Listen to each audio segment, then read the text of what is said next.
section. So here I can start off with down the middle. And then from here, I can show the anatomy as it was at the time of death. So everything is accurate, there's no rendering done. Since the cadaver was flash frozen, there were scans that were taken of the cadaver itself. And then from there, you can see the anatomy as it was at the time of death. You can also isolate or annotate different parts of the system.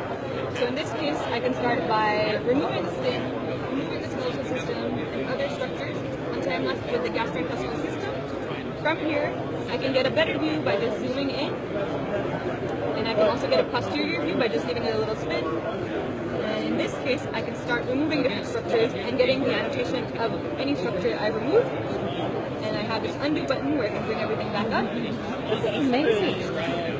And in this case, you can also have concurrent views of, let's say, the muscular system and skeletal system, and also start removing different areas to see regional anatomy and other types of anatomy as well at the same time. If you don't want to look at the anatomy as a whole, you can also see regional anatomy. So in this case, I have the female head and neck. To mimic something that you find in surgery, you can also do natural cuts. So in this case, I have an incision made, and you can also see the relationship between the skin, the fat, and other structures. And as I showed earlier, you can go ahead and also remove structures here and press this undo button. And what's interesting is these are actually the scans that were done from the cadaver. So everything you see here is what we saw at 0.6 to 0.8 millimeter thickness. And so each time I turn around, slide through the sections, I can see where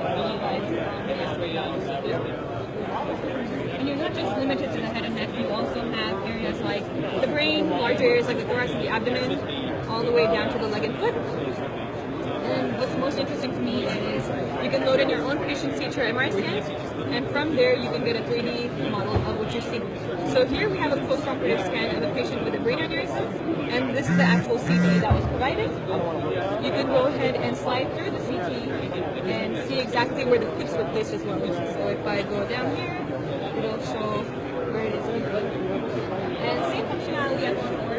You can go ahead and make a quick cut into the 3D model and see where the clips were placed as well. So it's kind of more intuitive when you see something in 3D, where the clips were placed rather than just focusing on a CT.